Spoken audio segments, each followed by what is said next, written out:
What is up, my force sensitive children? Welcome back to my channel. I am King Kai. In today's video, we're going to be discussing Star Wars Rise of the Skywalker, or Rise of Skywalker. Yeah, Rise of Skywalker. There we go. So if you're new to this channel, please subscribe, leave a like, and comment below your thoughts on the movie. What was your favorite part, and who was your favorite character in this film?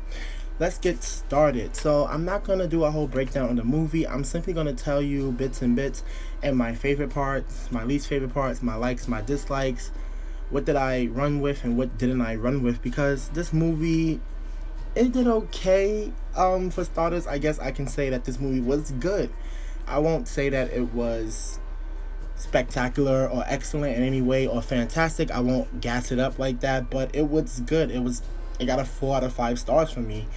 And the reason why, because it didn't really have a good storyline to it. It was literally just like what we should have saw in Last Jedi. It was just literally like a run-on from that. And so what I'm basically trying to say is that it was just the resistance trying to get to the Emperor and trying to figure out how to defeat the First Order. First and foremost, nobody knew that the Emperor was still alive except for Kylo Ren, and then Rey started to find out that he was alive. So my favorite parts of the film was when Rey used Force lightning. Now this movie revealed a lot of things though, and I'm kind of mad that it ended this way. I kind of wish we would have got this in Last Jedi, and then they would have took it and ran with it in Rise of Skywalker, but they did not. So it was revealed that Rey is actually Rey Palpatine. So she is the granddaughter of Palpatine, which I was kind of, yeah, we saw that coming in a way, but it was interesting though the way that they built it up, because we saw Rey use Force lightning when she was trying to hold back a ship from taking Chewbacca, and I was just like, when she used the Force lightning, guys, I was like, oh my gosh, like I literally wanted to jump out my seat and like be like, yes, yeah, like what, like how does she use Force lightning? And Rey aggression, this movie was just so there. Like she was aggressive in every single fight and moment with Kylo Ren, so it just made you really wonder what is going on with Rey. So then that's when we found out she's a Palpatine, and it all made sense. It all makes sense why she used Force lightning. It made sense as to why she was so aggressive throughout the film. Now, she was probably one of my favorite characters because Rey is the star of the movie, of course. My least favorite character was Kylo Ren, I'm sorry to say, but Kylo had a very weak storyline. It was just, yeah, I don't know what I want to do. I don't know if I want to kill you. I don't know if I want to love you. I don't know if I want to kiss you. And for me, I just think that this movie fell off because it showed too many Romeo and Juliet love sequences, and I was not here for all that. I was just like, okay, like, just fight. Every single scene, guys, Kylo Ren had a freaking speech to make to Rey, and I'm just like, dude, just cut her head off. Like, all this talking is not necessary. So we find out that Emperor Palpatine was all the voices in Kylo Ren's head. He went from his voice to Darth Vader to Snoke's voice. And I don't know, I kind of felt like this was a lazy move of J.J. Abrams to do, because it was just like, yeah, let's make Palpatine everybody. Let's make Palpatine the dog. Let's make him Baby Yoda. Let's make him this, that. Let's make him The Rock. Like, and it was just like, okay, yeah, we could have got something else from Palpatine. We could have got, maybe he was just the one behind everything, but it could have been like Snoke was still a real person, which turned out Snoke was a clone of Palpatine that Palpatine engineered in some lab on the Sith planet. But I think that if Snoke was a real person, I think it would have been better. It could have been better if he was like one of his apprentices that he gave like the title to rule over the First Order. I think that would have been lit as well. But the fact that we just got that he was a clone, it kind of left us like, okay, what? Like, so, but when you go back and listen to Snoke's speeches, you kind of see that the Emperor, you could kind of see the Emperor within Snoke a lot.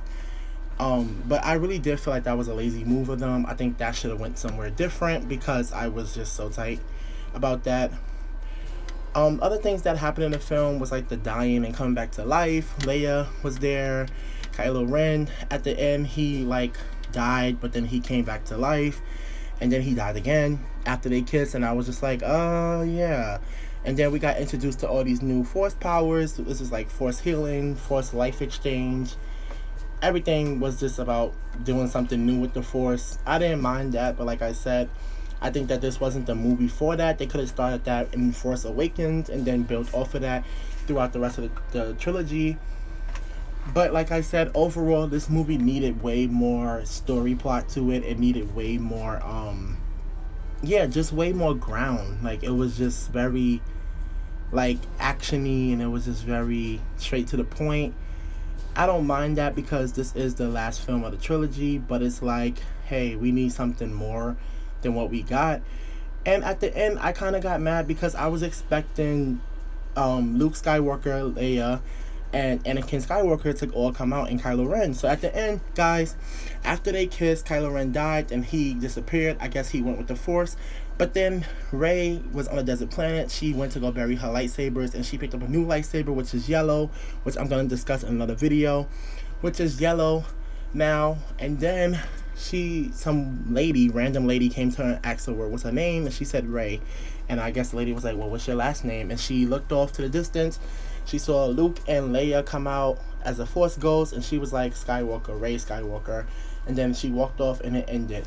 Now, I think if I had to sit down with J.J. Abrams, I would have been like, hey, I think you should put Anakin and Kylo in there. I think that would have been great because it is a trilogy that's ending, so why not put those two characters into it? So I think it's a lot of things that J.J. Abrams needed to redo, and I think that he just didn't have the time for it, or maybe people around him just didn't correct him. Because if it was me working under him, I would have been like, hey, I think you should do the whole Skywalker family come out, and she'll be like, okay, Rey Skywalker, you know. But overall, like I said, I'll give this movie a 4 out of 5. I would recommend it if you saw the first two movies. Of course, you should go see it.